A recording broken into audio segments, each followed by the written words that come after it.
But I think my passion really has been in the last few years in demystifying it. And so that if you see someone with a very serious health condition stand up in front of an audience of 550 people and tell their story about how they had, over time, created, by mismanaging their emotions and their energy, created a disease, and became conscious of how it happened, and then it took them 2 years to turn that battleship around, and every day, every single day, they made the choice to not get up from their meditation until they were somebody else. You're talking about greatness now, because this is no longer a philosophical concept. This is a person who is embodying it every single day. And they understand they're their own genetic engineer when they can get up in an elevated state. They understand when they do something differently or think differently or act differently, they're unfiring and unwiring, and they're selecting new networks of neurons and signaling new genes. They're assigning meaning to what they're doing. And if people can understand the what and the why, the how gets easier. So if you see somebody stand up in front of an audience of 500 people and explain their journey, it's no different than you watching somebody hit a tennis ball like Serena Williams, and you play tennis. If you keep watching, you are going to hit a tennis ball better. And we have people in our workshops stand up in front of audiences and tell their story. And it begins to give people permission to understand that it's possible for them to do the same. And just like an infection creates a disease amongst the community, I believe that health and wellness can be as infectious as disease once you get a group of people together that understand what they're doing and why. This is a good time to talk about some of the people that came up, Sure. like this, and maybe touch on, for some it might take 2 years, for some it might take 3 weeks. There was a woman who handed me an envelope as I was walking off the stage in Barcelona a few years back, and she asked me to read it. And I went into the green room, and I opened the envelope, and I read this woman's story, and it was so profound that I had her come in front of the entire audience of 500 people and tell the story. She's a psychotherapist from Holland, a very intelligent woman, and on a Sunday morning, while she was in the shower, her husband said goodbye to his 2 children, yelled something to her while she was in the shower, and then went to the tallest building in Amsterdam and jumped off the building and committed suicide. Now, that is a stressful event. And when she got the news, she experienced all the emotions that people experience from something that's shocking and traumatic like that. She was suffering, she was in pain, she was resentful, she was guilty, she was confused, she was angry. She went through the whole gamut of emotions. And all of those emotions, by the way, are derived from the hormones of stress. So she has an event in her life, it changes her biologically. She doesn't know how to control her emotional reaction, it turns into a mood, one long emotional reaction. If you keep reviewing that event in your mind, you begin to produce the same chemistry in your brain and body as if the event was occurring. So her body is being conditioned to the past because she's reliving the experience 50 to 100 times in a day, and her body is beginning to believe it's in the same past experience over and over again. It ultimately goes from a mood to a temperament, and now people are asking her in her life, why are you so upset? She tells the story, and she's basically saying, I am this way because of this event that happened to me 4 months ago. So then, if we keep that going for extended periods of time, and those emotions are driving our thoughts, and we can't think greater than how we feel, our feelings have become the means of thinking, we're thinking in the past, and now we're stuck in our biology. So one day she wakes up, and she's completely paralyzed from her waist down. And she can't get out of bed, so they rush her to the hospital, they do MRIs, they do all the tests. They can't find anything significant with her, so they just diagnose her with neuritis. And so now she's bedridden, and she cannot literally get out of bed. So now she can't work, she can't take care of her children, Her mother has to move in with her, and she doesn't have any money because she's not working, and her stress levels go up. So now the condition gets worse. As her stress levels go up, it's the same chemicals of stress that are knocking the brain and body out of balance, signaling the wrong genes in the wrong way. And another few months later, she develops these huge ulcerations in all the mucous membranes of her body, in her mouth, her throat, her upper stomach, her bladder, her vagina, her anus. She's got these huge ulcers. Now she can't eat, and if she can't eat, she's knocking her body now out of chemical balance even more, and it hurts. So now she's spiraling downward, and then she finally starts noticing her symptoms getting worse, and she goes to the doctor, and they diagnose her with esophageal cancer. Now, the moment she gets the diagnosis of esophageal cancer, now she gets even more stressed, and she's in fear now, and she realizes that her children may not have a mom. And so she came to one of our workshops, and I remember specifically because she came in with crutches in a wheelchair and a walker, and she sat on the left side of the room. And it was an introductory level course, and she understood that she could change it intellectually, but she had a very big challenge ahead of her, and she realized how much she was in her past. And so, but she was excited about the content and the information. Now remember, she's a psychotherapist, so this is the language that she understands. So she flew a few months later to an event that we did in Connecticut, just north of New York City. And she came with two friends, and the audience was amazing in this retreat. And so I pushed the audience a little further than where they normally would go, and she had a breakthrough. For the first time, she felt like herself in over a year. And she had a vision of her future. Like she wasn't visualizing anything, she just got a very clear vision. And she was so excited that she went home and she did her meditation every single day. Now, she understood that she had to upregulate new genes and downregulate genes that had to do with her disease, and that every day she had to knock on the genetic door. Now, the first thing I want to say is that I'm certain that there were days that she didn't feel like doing her meditation, and she did that anyway. She did it anyway. There were days where she had a tremendous amount of doubt, and she didn't think it was possible, but she did her meditations every single day. And as she began to do her meditations every single day, she started to notice significant changes in her health. Well, she stood on the stage in front of that audience, and she said, "I just came from my doctor last week. I have no evidence of esophageal cancer. I have no ulcerations in any of the mucous membranes of my body, except a small scar in the back of my throat. I have no paralysis, no numbness, no loss of motor function, and I have a new husband." And I said, "New personality, new personal reality. The disease exists in the old personality. You're literally someone else." And I said, "When you look back at that event that took place in your past, how do you feel?" And she said, "It was my greatest teacher." And I said, "Do you have any emotion when you think about that event?" And she said, "No." And I said, "The memory without the emotional charge is called wisdom, and that's the name of the game here. You're ready for a new life." And she said, "You know, I'm so in love with my life."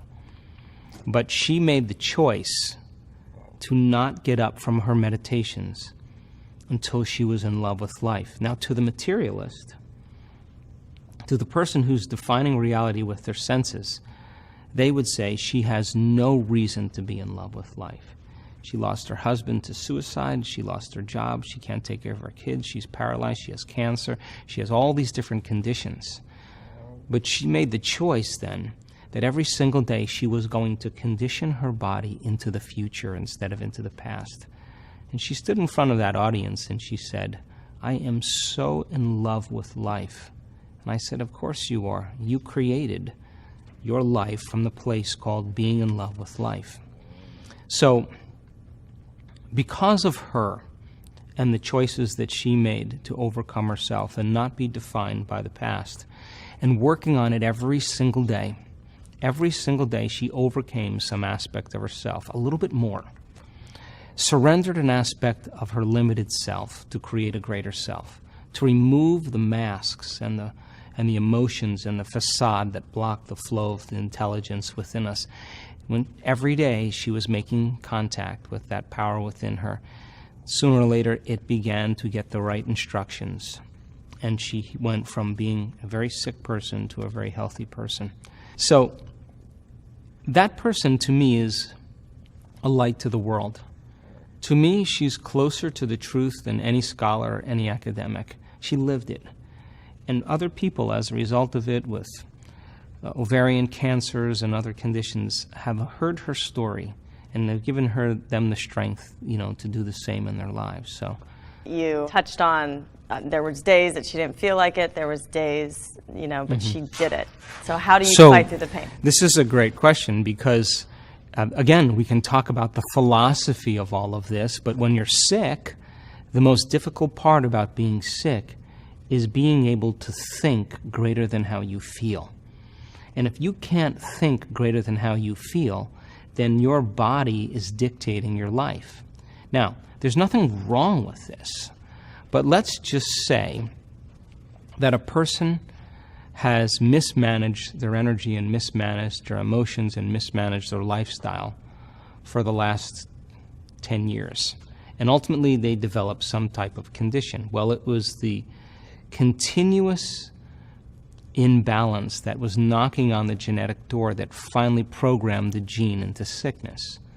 So if it took them 10 years to finally create that condition, then we have to be real here and understand that it's going to take some time to knock on the genetic door and begin to reprogram the gene in a new way. So it's not like you do your meditation 2 days and you expect to be healed.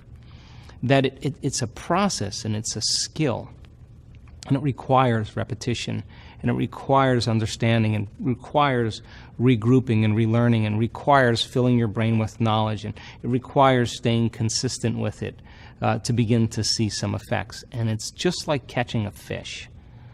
The moment you hook one, the moment you notice some change in your body, the moment something begins to change, that's all you need.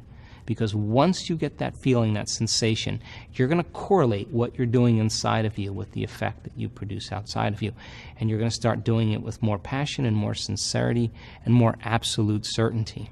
So the cool thing about all of this is that, let's just say you're able to change your brain waves and get beyond your analytical mind because you've been practicing your meditation every single day. And let's say that you reach that elegant moment of the generous present moment, the now, where you forget about your appointments, you forget about your relationships, you forget about all the things you did yesterday. You're so present in the moment that you're not a face any longer, that you're not a body, that you're not an identity, that you don't own anything. You're pure consciousness. That's the moment your consciousness merges with a greater consciousness. And that is the moment when your conscious mind begins to merge with your subconscious mind, that you're in the operating system where true change can take place. So if you're practicing overcoming your body every single day in a meditation, and you're sick, then when you sit down in your meditation, you should be able to get beyond your awareness of being a body. And if you're able to do that, then your body is no longer the mind, and you can begin to work with your body and recondition it to a new mind. If you don't have the ability to get beyond your body in a meditation, then you're your body trying to change your body. You're matter trying to change matter, and it produces very slow effects over time. Now, it will produce some effects, but it's going to take some time.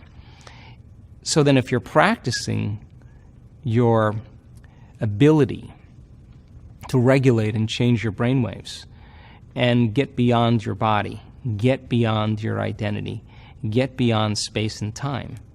If you do that really well, when it comes time for you to heal your body and you have the ability to get beyond your body, no matter how sick it is, every time you get beyond your body, you are consciousness with a certain energy instructing your body not from the body, but from an epiphenomenological place, which is greater than your body. So I think that, again, to demystify the process, it requires some training. When people start getting to that point where they get beyond themselves, that's when the magic happens over and over again. So yeah, in the beginning, it's going to be difficult because you're in a body, and then you start doing the meditations, and then you look to see, am I any better? The moment you start looking to see if you're better, you've just returned back to the old self. The new self would never look to see if it was better. It's already staying in that state. So it's a process. It's a process of development. It's a process of action. It's a process of awareness. It's a process. It takes time. But we've seen it so many times now that I can say now it's becoming a law. So talk to me about the placebo effect. So how is it that you can give someone a sugar pill, a saline injection, or perform some false surgery or treatment, and a certain percentage of those people will accept, believe, and surrender to the thought that they're getting the actual substance or treatment, and they begin to program their autonomic nervous system to make their own pharmacy of chemicals that matches the exact same chemical they think they're taking. So the question is it the inert substance that's doing the healing, or is it the body's innate capacity to heal? The sugar pill, the inert substance, is not doing the healing. It's the thought that's doing the healing. But that pill, based on conditioning, is a symbol that represents possibility in someone's future. We can call that an intent. A certain percentage of those people will begin to become inspired, enthusiastic, and theos, filled with God. They'll begin to become hopeful. They'll begin to give thanks that it could possibly work. And all they're doing is combining a clear intention with an elevated emotion. And in that moment, they're moving from the biology of their past into the biology of their future. So then, the question is, do you need the sugar pill or the saline injection or some false treatment to move into a new state of being? But instead of selecting a known in your life to help you heal, can you select an unknown, a new potential in the quantum field without anything outside of you, and begin to revisit that unknown over and over again until you make it known in your biology? Is it possible that you'll begin to produce the same effects? And the answer is absolutely yes. So in depression studies, where people are given a placebo, 81% of the people that are given a placebo respond as well to the placebo as they would to an antidepressant. So what's the significance of that? It means they're making their own pharmacy of antidepressants, and their body and nervous system is the greatest pharmacist in the world. So then, yeah, it's true that the people in the depression studies had to take the placebo for 6 or 8 weeks. And every day, combining a clear intention and elevated emotion, moving into a new state of being, accepting, believing, and surrendering to the idea, the thought, that they're getting the real substance, began to program their biology to change. So if it takes 6 weeks to heal depression by moving into a new state of being, it may be a good idea to understand it may take you 6 to 8 weeks by moving into a new state of being every single day to finally change some condition within you. So then, the beauty behind the placebo is that it's based on belief. And most people's beliefs are created from past experiences. So you have an experience or series of experiences in your life that brand you neurologically and emotionally condition you. And we tend to think and feel within the biology of our past experiences. So if how you think and how you feel creates a state of being, if you combine a thought and a feeling, a thought and a feeling, a thought and a feeling, that's called an attitude. You have a series of good thoughts that are connected to a series of good feelings, you have a good attitude. You have a series of negative thoughts that are connected to some bad feelings, you have a bad attitude. So attitudes are kind of shortened states of being. Good attitude in the morning, bad attitude in the afternoon. If you take attitudes, attitudes, attitudes, and you string them together, you start creating a belief. So a belief, then, is just a thought you keep thinking over and over again till you hardwire it in your brain. And the very boundaries of our beliefs are our feelings. And when our beliefs get challenged, it typically doesn't feel right. So then, if how you think and how you feel creates a state of being, and the repetition of thinking and feeling over time conditions the body to subconsciously become the mind, then all beliefs are subconscious states of being. People don't even know they have beliefs about medicine or about God or about relationships or about love or about gender because they've been programmed subconsciously. If you take beliefs and you string beliefs together, a belief, you form what's called perceptions. And perceptions have everything to do with the choices we make, the things we create in our life, the relationships we have, and even the behaviors that we demonstrate. And in fact, if you want to study someone's beliefs, study their behaviors, because they'll tell you volumes of information about themselves. So then, if you're programmed into believing that you need something outside of you to heal, then that becomes your belief. And of course, you're going to need something to help you to heal. If you believe that you need a flu shot so that you don't get the flu, well, the fact that you're believing that you need the flu shot, whether you get the flu shot or not, you're more than likely going to get sick anyway. So when I wrote The Placebo, I was so fascinated with the concept because I began to realize how programmed we really are unconsciously. When you start studying the placebo, you begin to realize that there are so many studies to prove over and over again that it is in fact our innate ability to heal. If you take a group of people that have asthma and you have a drug that induces asthma and you have a drug that takes it away, and you give the person the drug that induces asthma and you tell them that you're giving them the drug that takes the asthma away, more than half of those people will not have a response to the bronchial constrictor. In other words, the thought was more powerful than the chemical. So then, if people begin to unravel this concept, and they begin to realize that they have the innate capacity to heal, and that they can work by changing and regulating their internal states, they're going to begin to produce their own pharmacy of chemicals for pain, for depression, for antibodies or inflammation. And we did an amazing study just a little ways back in Tacoma, Washington at one of our advanced workshops. We took 120 people and we wanted to measure their circulating cortisol levels and a chemical called immunoglobulin A, or IgA. So when you're stressed and you're out of balance, your cortisol levels go up. And cortisol levels are the highest at around 8 in the morning. So we selected a specific time in the afternoon to measure 120 people's cortisol levels when they came to our advanced workshop. We got the measurements, and we measured their IgA levels as well. We put them through 4.5 days of training, and at the end of 4.5 days, we measured to see if there were any epigenetic changes or chemical changes that took place by their internal work. We found that the majority of people's cortisol levels diminished, which means they were no longer in survival, they were no longer stressed. But the relevant thing that happened was that their IgA levels went from about 51.5 to 83, right to the ceiling of what's considered high, and some people were up in the hundreds. Now, IgA is the primary defense against bacteria and viruses.